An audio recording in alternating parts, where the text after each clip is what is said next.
बिस्मिल्लाहिर्रहमानिर्रहीम। अस्सलाम वालेकुम। आज हम बायोकेमिस्ट्री का टॉपिक डिस्कस करने जा रहे हैं प्रोटीन मेटाबॉलिज्म से रिलेटेड।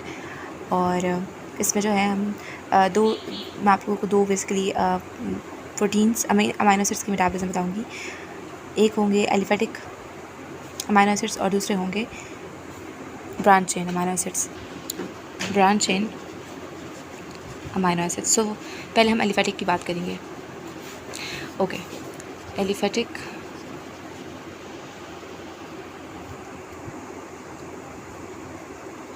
एलिफेटिक में एलिनिन आ जाता है, ल्यूसीन आ जाता है, वेलिन आ जाता है, ग्लाइसिन आ जाता है।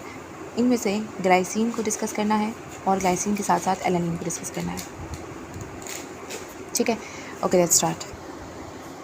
ग्लाइसिन और एलानिन दोनों के दोनों जो हैं वो ग्लूकोजेनिक अमीनो एसिड्स हैं। तो जब इनकी मेटाबॉलिज्म होती है, कैटाबॉलिज्म होती है, जब इनका कार्बन स्केलेटन यूज़ होता है और कोई इंटरमीडिएट बनाता है तो वो इंटरमीडिएट ग्लूकोज के फॉर्मेशन में हेल्प करेगा। इस वजह से ये दोनों के दोनों ग्लूकोजेनिक है। अगर मैं बता दूं कि कौन सी चीज़ बनाता है इंटरमीडिएट, ये पायरुवेट बनाता है, ग्लाइसिन से भी पायरुवेट बनता है, इसी तरह से जो है एलानिन से उससे भी पायरुवेट बनता है। और ये पायरुवेट जो है फिर एंटर करता है क्रेब्स साइकिल को और वहाँ से फिर ग्लूकोज की फॉर्मेशन होती है। तो दैट इज़ वाई ये दोनों के दोनों जो अमाइनो एसिड्स हैं ये ग्लूकोजेनिक in नेचर है। नाउ फर्स्ट हम डिस्कस कर रहे हैं ग्लाइसिन के बारे में। देखिए जो ग्लाइसिन है ना, पहले इसकी सिंथेसिस देख लेते हैं कि ग्लाइसिन किस तरह से बनता है, किस तरह से इसकी फॉर्मेशन होती है। तो सीरीन एक अमाइनो एसिड है, राइट। ये सीरीन, इसके पास मिथाइल हाइड्रोक्सी ग्रुप होता है। सीरीन जो भी कार्बन इसका स्केलेटन है, इसके अलावा इसके पास एक साइड चेन में ये वाला मिथाइल हाइड्रोक्सी ग्रुप होता है। ये सीरीन रिएक्ट करता है विद टेट्राहाइड्रोफोलेट, और टेट्राहाइड्रोफोलेट क्या करेगा, इसका ये जो मिथाइल ग्रुप है ये ले लेता है। टेट्राहाइड्रोफोलेट ने, मैं आपको जस्ट एग्जांपल सिंपली समझाने की कोशिश कर रही हूँ कि क्या हो रहा है। टेट्राहाइड्रोफोलेट इसका मिथाइल ग्रुप ले लेता है, ठीक है। जबकि ये जो OH ग्रुप होता है, हाइड्रोक्सी ग्रुप है, ये वाटर बन जाता है। और ये जो सीरीन बाकी रह गया, सीरीन का जो भी स्ट्रक्चर बाकी रह गया वो ग्लाइसिन कहलाता है। इसमें भी आप देख सकते हो ये सीरीन का स्ट्रक्चर है। सीरीन के जो भी कंपाउंड, जो भी कार्बन, जो भी इसका जो है केमिकल फार्मूला है, उसमें आप यहाँ पे साइड पे देख सकते हो कि इसके पास मिथाइल ग्रुप और हाइड्रोक्सी ग्रुप प्रेजेंट होता है।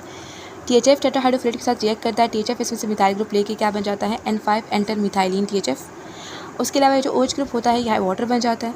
और ये जो फर्दर बाकी चीज़ रह गई हैं, अमाइनो और एक मिथाइल ग्रुप और एक साथ में कार्बोक्सिल ग्रुप, तो ये सारा का सारा ग्लाइसिन कहलाता है। और ये किस एंजाइम की प्रेजेंस में हो रहा है, सीरीन हाइड्रोक्सी मिथाइल ट्रांसफरेज। क्योंकि सीरीन से हाइड्रोक्सी मिथाइल क्या हो गया, ट्रांसफ़र हो गया है। एक वाटर बन गया और दूसरा THF को चला गया। तो इस तरह से जो है इस रिएक्शन के ज़रिए से क्या हो रहा है, इस रिएक्शन के ज़रिए से ग्लाइसिन की फॉर्मेशन हो रही है। और कौन सा एंजाइम इस्तेमाल हो रहा है, सीरीन हाइड्रोक्सी मिथाइल ट्रांसफरेज, ठीक है, ये एंजाइम इस्तेमाल हुआ। और ये रिएक्शन रिवर्सिबल भी है, ठीक है। यानी ग्लाइसिन के साथ अगर THF रिएक्ट करता है अलॉन्ग विद वाटर, तो फिर ये वापस से THF बन जाएगा एंड सीरीन जो है वो सेपरेट सीरीन बन जाएगा इससे। नाउ ये तो थी कि ग्लाइसिन किस तरह से बन रहा होता है। अब हम देखेंगे कि ग्लाइसिन की कैटाबॉलिज्म कैसे होती है, कि ग्लाइसिन जब टूटता है तो उससे क्या क्या चीज़ें बनती हैं। तो एक जो है नॉर्मल जो ग्लाइसिन का स्ट्रक्चर है, जिसमें NH3 है और साथ में CH है और C डबल बॉन्ड O है, जो कि मैंने आपको बताया भी।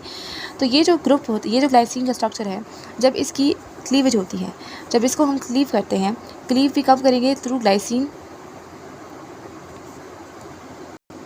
सिंथेज। बाय द वे इसको सिंथेज कहना नहीं चाहिए क्योंकि यहाँ पे ग्लाइसिन बनता नहीं है, ग्लाइसिन टूटता है। या इसको ग्लाइसिन क्लीवेज एंजाइम भी कहा जाता है, ग्लाइसिन क्लीवेज एंजाइम। इस एंजाइम की प्रेजेंस में क्या होता है कि ये जो ग्रुप है ये सारा का सारा टूट जाता है, ठीक है। अच्छा, एक बात और बता दूं कि ये ग्लाइसिन सिर्फ इस एंजाइम, इसको सिर्फ ये एंजाइम नहीं चाहिए बल्कि THF भी चाहिए होता है, ठीक है। THF के साथ ये रिएक्ट कर रहा होता है। तो इसका जो ये मिथाइल ग्रुप है ये वापस से THF ले लेगा और अगेन वही बनाएगा N5 N10 मिथाइलिन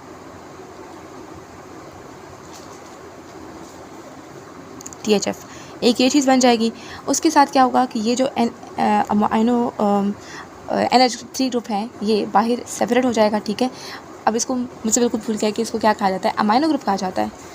यस, और ये जो कार्बोक्सिल ग्रुप है ये जो है अलग से कार्बन डाइऑक्साइड बन जाएगा, तो ये NH4 की फॉर्म में आ जाता है।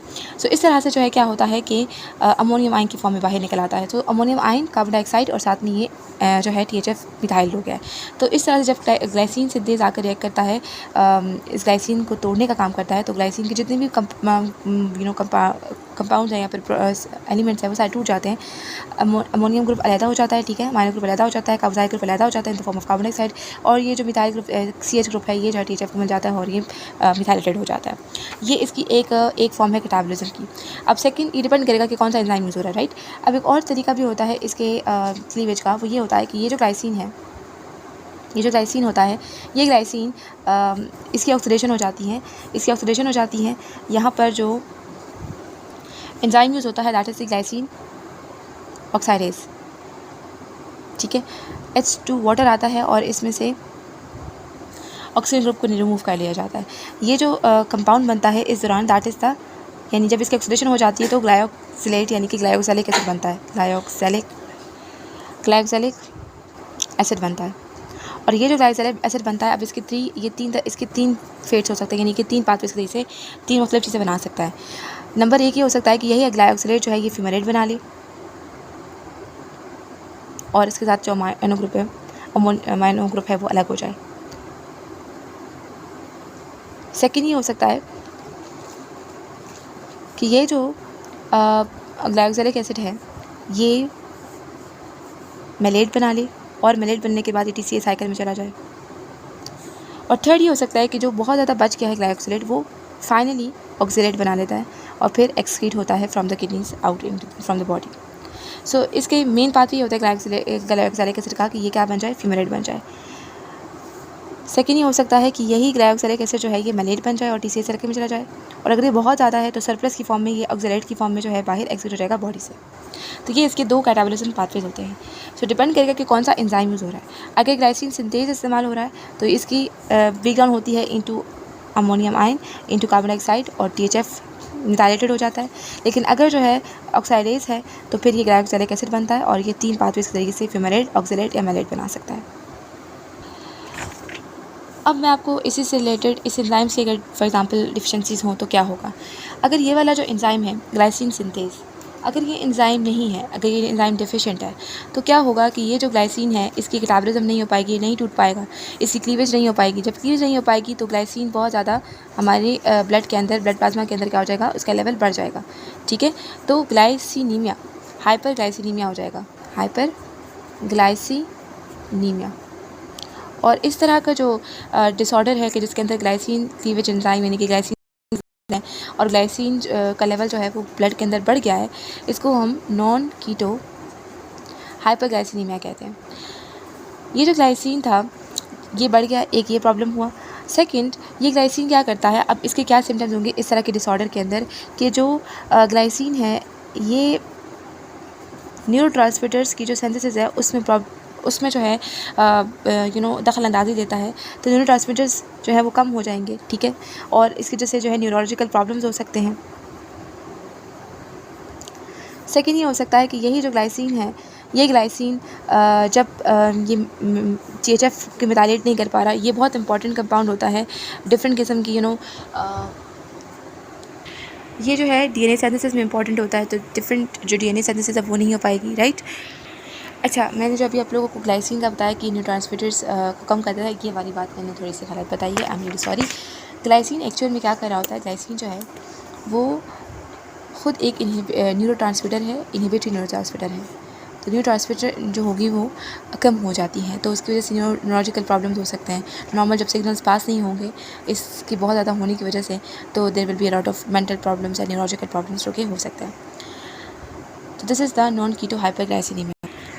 और ये बात भी एक और बता दूँ कि इसको नॉन कीटो इस वजह से कहते हैं क्योंकि डिफरेंट अमाइनो एसिड्स के केस में जब उनकी मेटाबॉलिज्म ख़राब हो जाती है, उनके ब्रेकडाउन में प्रॉब्लम्स आ जाते हैं, तो कीटोसिस भी होता है। लेकिन क्योंकि ग्लाइसिन खुद एक ग्लूकोजेनिक अमाइनो एसिड है तो इससे कीटोन बॉडी से बनेंगी नहीं, तो दैट इज़ वाई कोई कीटोसिस नहीं होता, तो इट्स नॉन कीटो हाइपरग्लाइसिमीमिया। तो एक ये प्रॉब्लम हो जाता है, ठीक है। सेकंड क्या है ना कि सेकंड ये है कि फॉर एग्जांपल जो ग्लायोक्सिलेट बना है, यहाँ पर जो ग्लायोक्सिलिक एसिड बना है जिसको हम ग्लायोक्सिलेट भी कहते हैं, ग्लायोक्सिलेट, ये जो ग्लायोक्सिलेट है अगर इसकी ब्रेकडाउन में प्रॉब्लम आ जाए, यानी कि इसका नॉर्मल जो पाथवे है, ज़्यादातर जो फ्यूमेरेट बनता है, ठीक है, अगर ये पाथवे में कोई प्रॉब्लम आ जाती है तो ज़्यादा जो ये कंपाउंड होता है ये कन्वर्ट हो जाता है ऑक्सलेट के अंदर, तो बहुत ज़्यादा ऑक्सलेट बन जाएगा। और इस ऑक्सलेट बहुत ज़्यादा होना, नॉर्मली इसका पाथवे क्या होता है कि ये बॉडी से एक्सीट होगा, यानी ये किडनी के पास जाता है, किडनी को एक्सीट करते हैं। तो जब ग्लाइकोजेलेट का नॉर्मल कैटाबॉलिज्म नहीं हो रहा, यानी फ्यूमेरेट पे कन्वर्ट नहीं हो रहा, तो ज़्यादातर ये जो ग्लाइकोजेलेट है वो बहुत ज़्यादा ऑक्सीलेट बना लेगा, तो ऑक्सीलेट का लेवल बहुत ज़्यादा बढ़ जाएगा, और ये ऑक्सीलेट जो है क्या करेगा, एक्यूमुलेट होने लग जाएगा इन किडनीज़ के अंदर। इसी तरह से जो है ये स्टोन्स फॉर्मेशन में रोल प्ले करने लग जाएगा और यूरिनरी ट्रैक्ट इन्फेक्शंस होने लग जाएंगे। तो इस तरह के जो सिचुएशन होती है, इस तरह का जो प्रॉब्लम होता है जिसमें ग्लाइकोजेलेट की कैटाबॉलिज्म सही से नहीं हो पा रही, उसका प्रॉब्लम है, तो इसको क्या कहा जाता है, प्राइमरी हाइपर ऑक्सील्यूरिया। प्राइमरी हाइपर ऑक्सील्यूरिया क्यों कहते हैं ऑक्सील्यूरिया? क्योंकि यूरिन के अंदर बहुत ज़्यादा ऑक्सीलेट निकल रहा है, और ना सिर्फ यूरिन के अंदर निकल रहा है बल्कि ये एक्यूमुलेट भी हो रहा है, इतना ज़्यादा अमाउंट है कि किडनीज़ के अंदर जमा होने लग गया है, किडनी स्टोन्स बनाने लग गए हैं। इसी तरह से जो है यूरिन ट्रैक के अंदर स्टोन्स बनने लग गए हैं। दिस इज़ द डिसऑर्डर, ठीक है।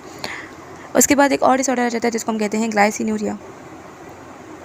अब ग्लाइसिनूरिया के अंदर क्या है कि जो प्रॉब्लम है वो ये है कि किडनी सही से जो है ग्लाइसिन की रिअब्जॉर्प्शन नहीं कर पा रहा, तो बहुत ज़्यादा जो एबंडेंट अमाउंट ऑफ ग्लाइसिन है जिसको नॉर्मली जो है किडनी को चाहिए था कि वो एब्जॉर्ब करे, वो एब्जॉर्ब नहीं कर पा रहा, तो वो एक्सीट होगा इन द यूरिन, तो यूरिन में उसका लेवल बढ़ जाएगा, तो इस वजह से it will be called as ग्लाइसिनूरिया।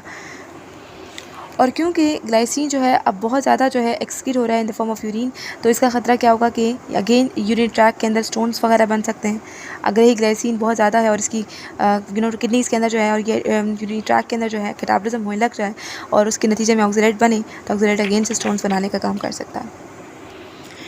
अब जो है ग्लाइसिन की इंपॉर्टेंस की बात करते हैं, ग्लाइसिन किन किन चीज़ों को बनाने का काम करता है। Glycine as a protein, as a amino acid कौन कौन से स्ट्रक्चर्स बनाने में, कौन कौन सी चीज़ों को बनाने में रोल प्ले कर रहा होता है। तो ग्लाइसिन जो है वो बाइल एसिड बनाने में हेल्प करता है। बाइल एसिड कॉन्जुगेशन में नॉर्मल जो कोलिक एसिड होता है या कोलिन कीनोडिऑक्सी कोलिक एसिड जो होता है, इनकी कॉन्जुगेशन में जैसे ग्लाइकोकोलिक एसिड बना लिया, तो ये ग्लाइसिन उसमें रोल प्ले कर रहा होता है। सेकेंड आ जाता है कि ग्लाइसिन जो है सीरीन के साथ मिल के जो है ये हीम बनाता है, with not with serine with succinyl CoA के साथ मिलके ग्लाइसिन हीम बनाता है। फिर इसी तरह से जो है ग्लाइसिन जो है ये बेंजोइक एसिड के साथ कॉन्जुगेशन करता है, यानी इसके साथ मिल जाता है और इसको नॉन टॉक्सिक बना देता है, तो डिटॉक्सिफिकेशन में रोल प्ले कर रहा होता है। फिर ग्लाइसिन जो है इसके अलावा कोलेजन प्रोटीन वगैरह की सिंथेसिस में रोल प्ले कर रहा है। फिर एक क्योंकि ग्लूकोजेनिक है तो ग्लूकोज की फॉर्मेशन में हेल्प करेगा। फिर ग्लाइसिन फर्दर मोर जो है एज अ डिटर्जेंट, जो तो बाइल एसिड हो गया। प्यूरिन फॉर्मेशन में रोल प्ले करता है। प्यूरिन्स की जो कार्बन नंबर 4, कार्बन नंबर 5 और नाइट्रोजन 7 होता है, ये सारा का सारा किससे मिल रहा होता है, इस ग्लाइसिन से मिल रहा होता है। क्रेटीन बनाने में रोल प्ले कर रहा होता है। क्रेटीन 3 अमाइनो एसिड से मिलकर बनता है। MAG से आप याद रख सकते हो, मिथियोनिन, आर्जिनिन और ग्लाइसिन, तो ये इंपॉर्टेंट है। और क्रेटीनिन जो है क्रेटीन फॉस्फेट जो कि हाई एनर्जी कंपाउंड होता है, एनर्जी प्रोवाइड करता है to different structures, different tissues of our body, जैसे कि मसल हो गया या ब्रेन हो गया, तो क्रेटीनिन बनाने में रोल प्ले कर रहा होता है। अच्छा, इसके बाद आ जाता है एलानिन। एलानिन का बहुत सिंपल सा है, देखिए एलानिन नॉर्मली जो है क्या होता है कि अच्छा, इससे पहले एक और चीज़ मैं बता दूं, ये दोनों जो एंजाइम्स हैं, ग्लाइसिन सिंथेज हो गया या फिर ग्लाइसिन ऑक्साइडेज हो गया, ग्लाइसिन सिंथेज हो गया, या फिर यहाँ पर जो हमने पढ़ा था serine hydroxy methyl transferase enzyme जो कि ग्लाइसिन की सिंथेसिस में रोल प्ले कर रहा था, ठीक है। इसको भी PLP चाहिए होता है, यानी कि विटामिन B6, और सिमिलरली ग्लाइसिन सिंथेज को भी PLP की प्रेजेंस में अपना काम करता है। तो ये ऐसे कोई एंजाइम्स यूज होते हैं और इस बात को भी आपने याद रखना है, ठीक है। अब हम एलानिन की मेटाबॉलिज्म की बात करते हैं। तो नॉर्मली क्या होता है कि एलानिन जो है वो रिएक्ट करता है with alpha ketoglutarate. Alpha ketoglutarate एक कीटो एसिड होता है, एलानिन एक अमाइनो एसिड है, दोनों में ट्रांसअमाइनेशन का रिएक्शन होगा। ट्रांसअमाइनेशन होगी तो जो एलानिन है वो अपना अमाइनो ग्रुप दे देगा इस अल्फा कीटो ग्लूटारेट को, जो कि बन जाएगा ग्लूटामेट, और एलानिन जो बाकी रह गया वो बन जाएगा पायरुवेट। ठीक है, क्योंकि मैंने आपको बताया भी था कि एलानिन भी एक ग्लूकोजेनिक अमीनो एसिड है, तो देखिए इसने पायरुवेट दे दिया और ये पायरुवेट फिर TCA साइकिल में चला जाएगा और ग्लूकोज की फॉर्मेशन में हेल्प करेगा। और यही क्योंकि यही रिएक्शन जो है रिवर्सिबल रिएक्शन है, तो अगर फॉर एग्जांपल एलानिन बनाना है तो ग्लूटामेट के साथ पायरुवेट रिएक्ट करेगा और ये क्या बन जाएगा, अल्फा कीटो ग्लूटारेट और एलानिन बन जाएगा। अब इसकी इंपॉर्टेंस क्या है एलानिन की, ज़्यादा ये जो है ना फास्टिंग में इंपॉर्टेंट होता है। देखें नॉर्मली क्या होगा कि जो पायरुवेट है, ठीक है, अगर फॉर एग्जांपल फास्टिंग स्टेज में अंदर ब्लड ग्लूकोज लेवल को नॉर्मलाइज करना है, मेंटेन रखना है, तो ये जो एलानिन होगा ये अल्फा कीटो ग्लूटारेट के साथ रिएक्ट करेगा, पायरुवेट बनाएगा। ये पायरुवेट जो है ये कन्वर्ट कर जाएगा अपने आप को ग्लूकोज में, ठीक है, यानी कि TCA साइकिल चलेगा और ग्लूकोज बन जाएगा। ये ग्लूकोज ब्लड में चला जाएगा और ब्लड में जो नॉर्मल ग्लूकोज लेवल है उसको मेंटेन रखा जाएगा। ये इसकी इंपॉर्टेंस आ जाता है। यहाँ पर जो एंजाइम यूज़ हुआ है इस रिएक्शन में वो क्या होगा, एलानिन ट्रांस अमाइनेज ALT, ठीक है, और जो है PLP यहाँ पे भी यूज़ हो रहा होता है। तो PLP को आपने भूलना नहीं है, PLP बहुत इंपॉर्टेंट एंजाइम है, ठीक है, सॉरी एंजाइम नहीं विटामिन है। अच्छा, अब हम डिस्कस करने जा रहे हैं ब्रांच्ड चेन अमाइनो एसिड्स की मेटाबॉलिज्म को, ठीक है। अब ब्रांच चेन जो अमाइनो एसिड्स हैं उसमें आइसोल्यूसिन, वेलिन और ल्यूसीन को हम डिस्कस करने जाएंगे, इनके मेटाबॉलिज्म देखेंगे, ठीक है। नॉर्मली इसके जो पहले के 3 स्टेप्स हैं वो सेम होते हैं, तो वो मैं आपको बताती हूँ। और उसके बाद जो है जो इसकी डिफिशेंसीज़ हैं वो ज़्यादा इंपॉर्टेंट है, डिसऑर्डर्स वगैरह ना वो ज़्यादा इंपॉर्टेंट है। तो लेट्स सी कि इसमें आपको क्या क्या पता होना चाहिए। देखिए आइसोल्यूसिन, वेलिन और ल्यूसीन में से ये जो ल्यूसीन है ये प्योर कीटोजेनिक होता है, ठीक है, ये प्योर कीटोजेनिक है। वेलिन जो है ये ग्लूकोजेनिक होता है और आइसोल्यूसिन दोनों हैं, कीटोजेनिक भी है और ग्लूकोजेनिक भी है। तो लेट्स सी इनकी मेटाबॉलिज्म को देखते हैं। अब हम इसकी जो है इन तीनों की जो है मेटाबॉलिज्म को डिस्कस कर रहे हैं, ठीक है। होता क्या है कि पहले जो 3 स्टेप्स हैं, सबसे पहले ये होगा कि ये जो सारे के सारे अमाइनो एसिड्स हैं, अमाइनो एसिड्स, इन अमाइनो एसिड्स की ट्रांसअमाइनेशन होती है। ट्रांसअमाइनेशन की जो एंजाइम यूज़ होता है वो PLP है, कोई एंजाइम यूज़ होता है PLP, वो भी आपको याद रखना होगा। तो ये अमाइनो एसिड्स कन्वर्ट हो जाएंगे कीटो एसिड्स में, राइट। ये पहला स्टेप होता है ट्रांसअमाइनेशन का, जो कि कन्वर्ट करता है अमाइनो एसिड्स को कीटो एसिड्स में, चाहे वो आइसोल्यूसिन हो, वेलिन हो या ल्यूसीन हो, तीनों के तीनों कीटो एसिड्स में कन्वर्ट हो जाते हैं। उसके बाद सेकंड स्टेप होता है जिसको हम कहते हैं ऑक्सीडेटिव डीकार्बोक्सिलेशन, कार्बोक्सिलेशन। अब ऑक्सीडेटिव डीकार्बोक्सिलेशन का क्या मतलब होता है, देखिए ऑक्सीडेटिव है, इसका मतलब है कि या तो हम इसमें से हाइड्रोजन को रिमूव करवा रहे हैं, ठीक है, यहाँ पे हाइड्रोजन रिमूव किया जा रहा है, ऑक्सीजन ऐड नहीं कर रहे हैं, हाइड्रोजन रिमूव कर रहे हैं यहाँ से। और सेकंड हम क्या करेंगे कि इन कीटो एसिड से कार्बन डाइऑक्साइड को भी रिमूव करवा देंगे। तो ये दोनों काम होते हैं ऑक्सीडेटिव कार्बोक्सिलेशन में। ऑक्सीडेटिव डीकार्बोक्सिलेशन के लिए जो एंजाइम चाहिए होगा वो होगा branch chain alpha keto acid dehydrogenase. क्या कहेंगे हम इसको, branch chain alpha keto acid, क्योंकि कीटो एसिड है डीहाइड्रोजनेज कर रहे हैं, उनसे हाइड्रोजन को निकाल रहे हैं, हाइड्रोजीनेज। सो इस एंजाइम का यूज़ करेंगे। तो जो अमाइनो एसिड से पहले जब उनकी ट्रांसफॉर्मेशन हुई तो कीटो एसिड्स बन गए, फिर इन्हीं कीटो एसिड्स की क्या की जाती है, डीकार्बोक्सिलेशन की जाती है, जिसमें से इनमें से कार्बन डाइऑक्साइड को रिमूव किया जाता है और साथ में हाइड्रोजन को रिमूव करके किसको दे दिया जाता है, FAD को दे दिया जाता है। आई गेस FAD नहीं, NAD को दे दिया जाता है, FAD को नहीं, NAD को, ठीक है। और ये NADH बन जाएगा ऑब्वियसली। और ये किसके प्रेजेंस में हो रहा है, branch chain alpha keto acid dehydrogenase की प्रेजेंस में हो रहा है। इसके और डिफरेंट कोएंजाइम भी यूज़ होते हैं। यहाँ पे कोई भी प्रेजेंट होना चाहिए, डायमीन पायरोफॉस्फेट भी होना चाहिए। तो ये एज अ कोएंजाइम यूज़ हो रहे हैं यहाँ पे। और ये क्या बन जाता है, ये बन जाता है एसाइल CoA थायोएस्टर्स। तो कीटो एसिड से क्या बन गए, ऑक्सीडेटिव कार्बोक्सिलेशन की वजह से एसाइल CoA थायोएस्टर्स बन गए। ये प्रोसेस 2 स्टेप्स हो गए, पहला स्टेप ट्रांसफॉर्मेशन, दूसरा स्टेप ऑक्सीडेटिव डीकार्बोक्सिलेशन हो गया। उसके बाद क्या होता है कि ये जो अल्फा एसाइल CoA थायोएस्टर्स हैं ये कन्वर्ट होते हैं थ्रू डीहाइड्रोजनेशन, कह सकते हैं डीहाइड्रोजनेशन, ठीक है, डीहाइड्रोजनेशन होती है। और इस डीहाइड्रोजनेशन की वजह से ये कन्वर्ट हो जाते हैं एक और कंपाउंड में, ठीक है। अब उसका नेम यहाँ पे बुक में नहीं लिखा, तो बस यहाँ पे हम क्वेश्चन मार्क लगा देते हैं। सो एसाइल CoA थायोएस्टर्स की डिहाइड्रोजनेशन थर्ड स्टेप होता है। अमाइनो एसिड्स की ट्रांसफॉर्मेशन से कीटो एसिड बने, कीटो एसिड की डीकार्बोक्सिलेशन से एसाइल CoA थायोएस्टर्स बने और इसके बाद इनकी डिहाइड्रोजनेशन हो जाती है। डिहाइड्रोजन में अगेन इसमें से हाइड्रोजन को निकाला जाएगा तो वो FAD को दे दिया जाता है और ये FADH बन जाता है। यहाँ बुक में फर्दर ये लिखा हुआ है कि ये वाला जो स्टेप है ये बिल्कुल बीटा ऑक्सीडेशन के पहले स्टेप के एनालॉग है। वो क्यों? क्योंकि देखिए जब बीटा ऑक्सीडेशन होती है फैटी एसिड्स की, तो उसमें पहला स्टेप ये होता है ना कि डिहाइड्रेशन की जाती है, और डिहाइड्रेशन के नतीजे में जो हाइड्रोजन होते हैं वो किसको दे दिए जाते हैं? FAD को दे दिए जाते हैं। तो that is why it is called as analogue of the first step of beta oxidation. Anyhow, जब यहाँ तक ये तीनों स्टेप्स जो हैं, चाहे वो आइसोल्यूसिन हो, वेलिन हो, ल्यूसिन हो, इन तीनों की मेटाबॉलिज्म, इन तीनों की मेटाबॉलिज्म में सेम स्टेप्स, ये तीनों स्टेप्स सेम होते हैं। उसके बाद फिर थोड़ा सा डिफरेंट होता है, क्योंकि ऑब्वियसली बात है ये तीनों अलग अलग किस्म के कंपाउंड बनाएंगे। आइसोल्यूसिन कीटोजेनिक ग्लूकोजेनिक दोनों हैं, तो ये ऐसे कंपाउंड भी बनाएगा जो ग्लूकोजेनिक होंगे और ऐसे बनाएगा जो कीटोजेनिक होंगे।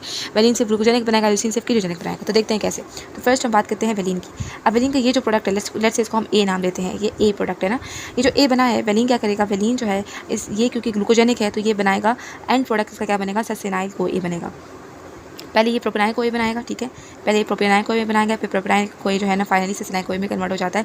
और इस प्रोसेस को कन्वर्ट करने के लिए, प्रोपेनाइल को ए को सस्टेनाइल को ए में कन्वर्ट करने के लिए जो है दो किस्म के वाइटामिन यूज़ होते हैं। एक बायोटिन, ठीक है, बायोटिन यूज़ होता है और जो कि काम साइड को इस्तेमाल करता है, और सेकेंड जो है विटामिन B12 यूज़ होता है। यानी कि ये 2-3 स्टेप्स का रिएक्शन होता है जिसमें से प्रोपेनाइल को कन्वर्ट हो जाता है सस्टेनाइल को ए में। और इस स्टेप्स को कवर करने के लिए क्या होता है? 2 तरह के एंजाइम चाहिए होता है, 2 तरह के विटामिन चाहिए होते हैं, बायोटिन और विटामिन B12। तो ये याद रखना है आपको।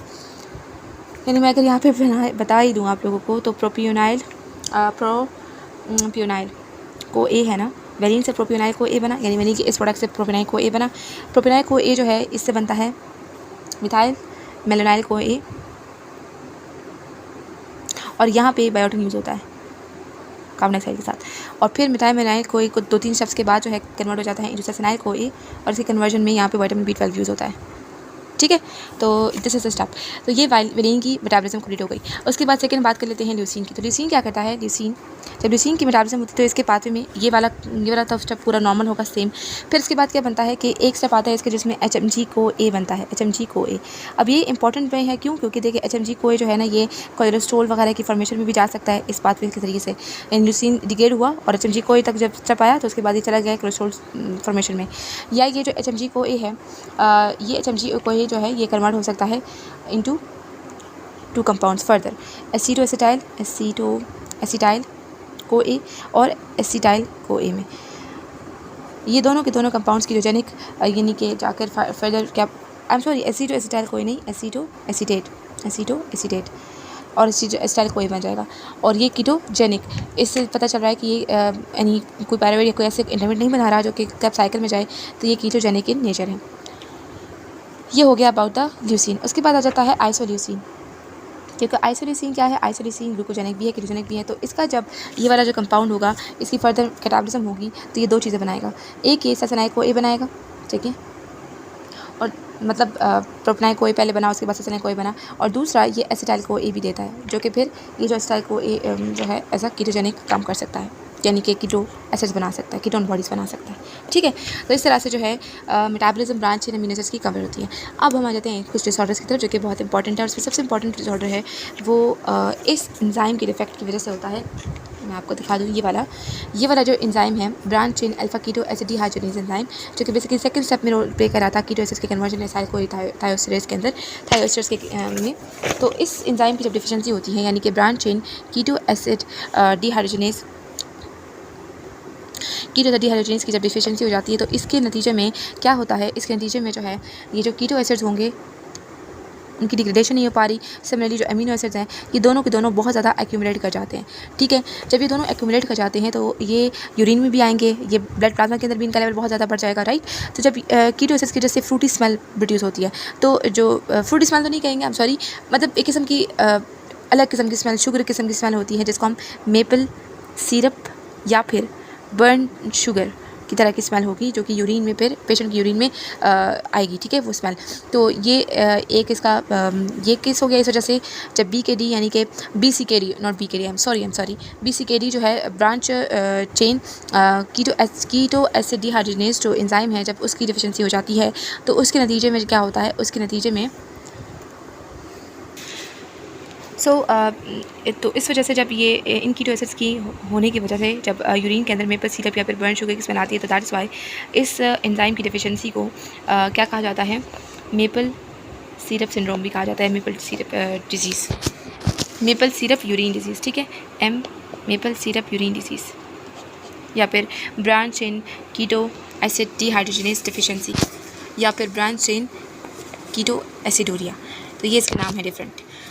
अब ये तो मैंने आपको बता दिया। अब इसमें क्या होता है कि इसके सिम्टम्स क्या होंगे, वोमिटिंग होगी पेशेंट को, ठीक है, इसके अलावा जो है उसको लेथार्जी होगी, डिहाइड्रेशन हो जाएगी, फर्दर मोर जो है एसिड्स की वजह से जो कीटो एसिड इतने ज़्यादा बन गए हैं उनकी वजह से एसिडोसिस हो जाएगा, ठीक है। अलॉन्ग विद दैट जो है अगर इसको ट्रीट ना किया जाए तो क्या हो सकता है, कॉमा हो सकता है और डेथ हो सकती है।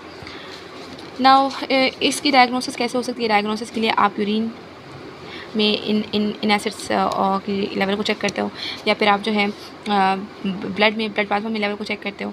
फर्दर मोर अगर एमनियोटिक फ्लूइड यानी फीटल लाइफ में चेक करना है कि क्या बच्चे को जो है ना फीटस को इस एंजाइम की डिफिशिएंसी तो नहीं है, तो उसके लिए चेक किया जाता है जो एमनियोटिक फ्लूइड है उसमें चेक किया जाता है लेवल ऑफ डिकार्बोक्सिलेज को, ठीक है, और इस एंजाइम के लेवल को यानी branch chain keto acid dehydrogenase के लेवल को भी चेक किया जाएगा। ये हो गया इसके बारे में कि डायग्नोसिस कैसे करनी है। एंड ट्रीटमेंट ये है कि कोशिश की जाए कि ल्यूसीन आइसोल्यूसिन वेलिन जो अमाइनो एसिड्स जिन डाइट्स में हो वो कम से कम दिए जाए, और सेकंड चीज़ ये है कि मोनिटर भी किया जाए साथ में कि जो लेवल्स हैं वो कंट्रोल में तो हैं, कीटो एसिड और अमाइनो एसिड ब्लड में ज़्यादा तो नहीं हो रहे जब प्रोटीन्स डाइट दी जा रही है बच्चे को, ठीक है, या फिर किसी पेशेंट को। यहाँ पर मैं आपको दिखा भी देती हूँ कि मेटाबॉलिज्म किस तरह होती है। वेलिन आइसोल्यूसिन ल्यूसीन सबसे पहला स्टेप ट्रांसएमिनेशन होता है, ये स्टेप सबसे कॉमन है जिसकी वजह से क्या बना, कीटोएसिड बने। वेलिन कीटो आइसोवेलेरेट बना, आइसोल्यूसिन जो है कीटो बीटा मिथाइल वेलेरेट बना, और ल्यूसीन जो है कीटो आइसोकैप्रोएट बना। फिर इनकी क्या होती है, branch chain keto acid dehydrogenase enzyme के तरीके से इनकी ऑक्सीडेटिव डिकार्बोक्सिलेशन होती है, जिसके नतीजे में आइसोब्यूटाइल कोए बना है, मिथाइल ब्यूटाइल कोए और आइसोब्यूटाइल कोए बना है। देन डिहाइड्रोजनेशन होती है तीनों की और ये कंपाउंड्स बन जाते हैं, मिथाइल एक्रिलाइल कोए, टिग्लाइल कोए और मिथाइल क्रोटोनाइल कोए। फिर अलग अलग स्टेप्स हैं क्योंकि वेलिन एक ग्लूकोजेनिक सब्सटेंस है, तो वेलिन जो है वो सल्फोनाइल कोए बनेगा। आइसोल्यूसिन जो है ये एसिटाइल को ए और सल्फोनाइल को ए दोनों बनाएगा क्योंकि कीटोजेनिक और एसिडिक दोनों होता है। जबकि जो ल्यूसीन है ये सिर्फ और सिर्फ क्या बनाएगा, HMG को भी बनता है, और इसके अलावा एसिडोस्टेट और इसका कोई यानी कि सिर्फ वो सब्सटेंस बनाएगा जो कि कीटोन बॉडीज़ और कीटोजेनेसिस करते हैं।